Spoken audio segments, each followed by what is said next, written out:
आइए स्वागत करते हैं सुनील सर का।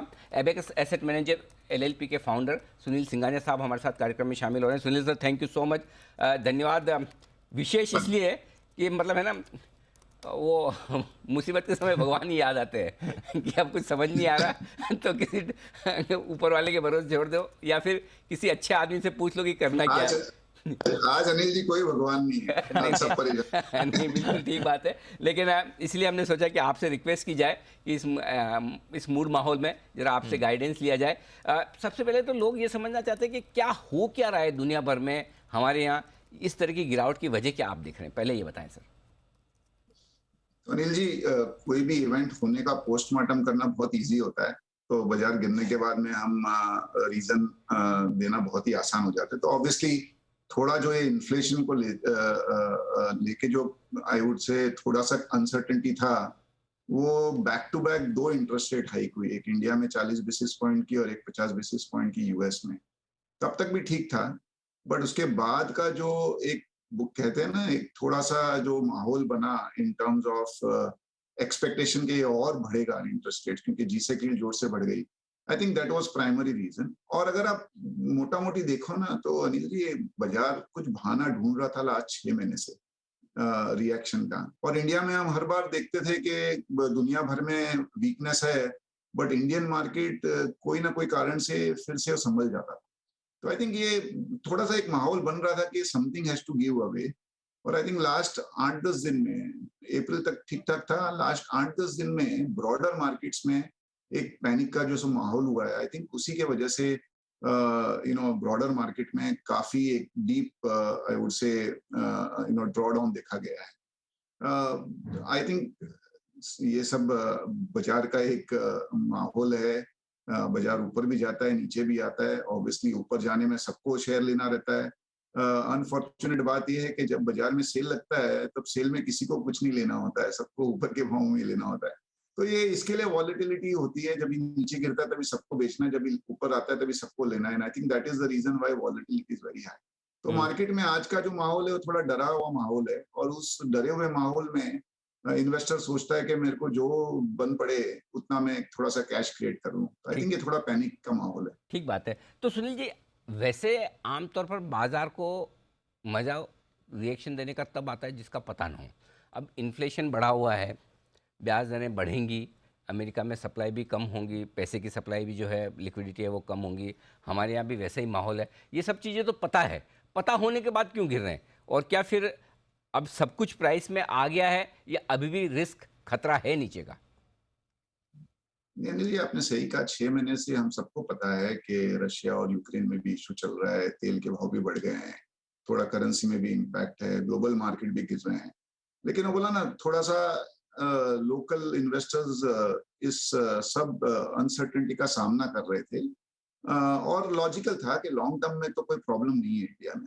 आई थिंक ये एक स्टेज ऐसा आ गया कि यहाँ पे एक करेक्शन बोलते ना, बाजार मांग रहा था। और वो करेक्शन जब हुआ, तभी टेम्पररी है ना, आई वुड से थोड़ा सा एक मनोबल थोड़ा सा कमजोर हुआ है। लेकिन अगर आप देखिए अनिल जी, काफी चीजें ना पॉजिटिव भी हुई है। अगर आप मेटल के भाव देखो, सब मेटल के भाव 15-15% नीचे हैं। तेल का भाव जो $130-135 था, वो 100-105 पे आके रुक गया है। अगर आप तेल की बात कहें तो ये 100-110 के रेंज में घूम रहा है। अगर थोड़ा सा भी इसमें एक पॉजिटिव न्यूज आती है सप्लाई को लेके, तो ऑयल रातों रात है ना $10-20 गिर जाएगा। और हमने देखा भी है, लास्ट 2 दिन में तेल के भी भाव $10 गिरे हैं। तो आई थिंक हम सब अभी सोच रहे हैं कि क्या गलत हो सकता है। हम तो देखो हरदम है ना ऑप्टिमिस्ट रहते हैं। आप मेरे को कभी भी पूछोगे तो हम पॉजिटिव ही रहते हैं, और वो वर्क भी हुआ है। आई थिंक इंडिया में जो भी 20-25 साल से पॉजिटिव है, आगे पीछे वेल्थ उन्हीं की बनी है। तो आई थिंक अगर आप देखोगे तो क्या अच्छा हो सकता है, अगर आप वो सोचने लगो, तो आप ये जो बाजार है उसमें आप है ना बाइंग अपॉर्चुनिटी खोजोगे रादर देन सेलिंग करने की इच्छा रखोगे। हम्म, बात सही है।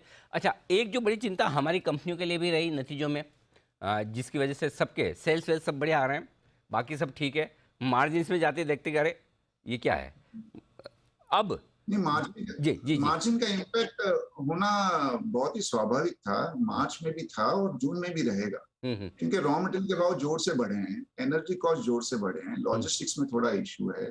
आई थिंक यूरोप में काफी बड़ा एक अनसर्टेनिटी का माहौल हो गया था फरवरी और मार्च में। तो मार्जिन में तो प्रेशर आएगा, लेकिन अनिल जी आप अगर देखिए ना, सब कंपनियों के टॉप लाइन ग्रोथ बहुत ही अच्छे हैं। और टॉप लाइन ग्रोथ से ये पता चलता है कि डिमांड सिनारियो इंडिया में बिल्कुल भी इम्पैक्ट नहीं हुआ, इनफैक्ट अच्छा ही हुआ है। तो हमारा मानना है कि जितना मार्जिन में प्रेशर आएगा जून के क्वार्टर में, वो more than made up by the top line growth. That is at least what are views. ठीक है, परफेक्ट। अच्छा सर, अब 2-3 सवाल हैं जो इन्वेस्टर्स के हिसाब से। पहला तो ये कि बहुत सारे लोग तो मतलब अपने डिसीजन पर अपने आप पे डाउट कर रहे हैं कि हमने पैसा लगाई, गलती तो नहीं कर दी, शेयर जो हमारे पास पड़े हैं ठीक तो है कि नहीं है, या और ख़राब होना है तो अभी बेच दें फिर बाद में ले लेंगे। तो ये सारे जो सवाल हैं लोगों के मन में, इसके क्या जवाब है? देखो अनिल जी, अनफॉर्चुनेटली है ना, काफी बड़ा सेगमेंट मार्केट का है ना, थोड़ा ट्रेडिंग कम्युनिटी का हो गया था। और वो ट्रेडिंग कम्युनिटी है ना, किसने शेयर लिया किसने बेचा उसके बेसिस पे अपना इन्वेस्टमेंट डिसीजन करती थी। अबैकस ने कोई शेयर ले लिया तो 20, 30, 40% ऊपर तक भी लेने को तैयार थी, और किसी ने कुछ ले लिया तो उसके पीछे ले लेते थे। और ये जो सब इन्वेस्टर है ना, वो लेते टाइम तो इनको बहुत अच्छा लगता है, और थोड़ा सा भी बाजार में मंदी का माहौल होता है तो उनको फंडामेंटल तो समझ है नहीं, तो कोई भी भाव में बेचने को रेडी हो जाते हैं। काफी लोगों ने बहुत over I would say leverage कर लिया होगा, तो थोड़ा लिवरेज का भी माल थोड़ा फूटा होगा। बट अगर आपके पास ऐसी कंपनियां हैं जिसके नतीजे अच्छे आ रहे हैं, जिसका फ्यूचर अच्छा है, तो 10-20% ऊपर नीचे में आपको ऐसे हिलने की कोई जरूरत नहीं है। देखो इंडियन मार्केट, जैसा आपने भी कहा, अभी ये जो करेक्शन हुआ है, अब इंडियन मार्केट्स एक्चुअली एक लाइन में आ गए, यूएस मार्केट के लाइन में आ गए। नेस्डेक अभी भी काफी नीचे है, बट यहाँ से आई थिंक मार्केट धीरे धीरे संभलना शुरू हो जाएगा। और ग्रोथ रेट में कोई इम्पैक्ट नहीं है, चलो 7.5 के बदले 7% ग्रोथ आ जाएगी। रूरल इकोनॉमी बहुत अच्छा कर रही है, और कंपनी के नतीजे ओवरऑल खराब नहीं है अगर आप देखोगे तो। इनफैक्ट ये क्वार्टर भी ओवरऑल कॉर्पोरेट इंडिया का प्रॉफिट ग्रोथ बहुत ही अच्छा होगा।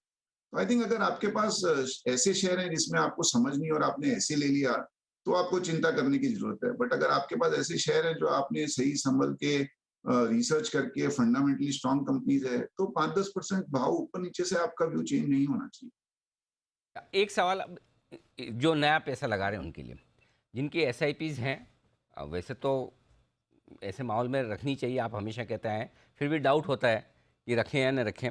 और दूसरी चीज़ ये कि कई बार ये भी लगता है कि कहीं ग्लोबल मार्केट्स, हमारे मार्केट बड़ी मंदी में तो नहीं जा रहे हैं, 2020 वाली, 2008 वाली, तो फिर पैसा बनाए रखें इक्विटी में से या निकल जाएं पूरा, और प्लस नया जो लगाना है हाथ रोकें या लगाते रहें?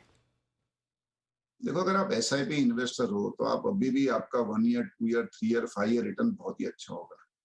अनिल जी, अगर आपने 3 साल के लिए इन्वेस्ट किया होगा, तो 100 का आपका 300 हुआ था, और 300 का अभी 260 हो गया है, 270 हो गया है। तो इसमें कोई घबराने की बात नहीं है। और आपने जो कहा 2000 या 2008, वो बहुत ही एक बोलते हैं ना सिक्स सिग्मा इवेंट थे। उसके बाद में भी अगर आपने पैसा लगाया होता और उसने आपने रिटेन किया होता, तो आपका बहुत ही अच्छा खासा वेल्थ बना होता। तो I think in a growing economy like India, जहाँ पे आपको पता है कि जीडीपी ग्रोथ आनी ही है। अगर आप मंदी वाले हो तो आप बोलोगे 5% ग्रो होगा, अगर आप तेजी वाले हो हमारे जैसे तो आप बोलोगे इंडिया 8% ग्रो होगा।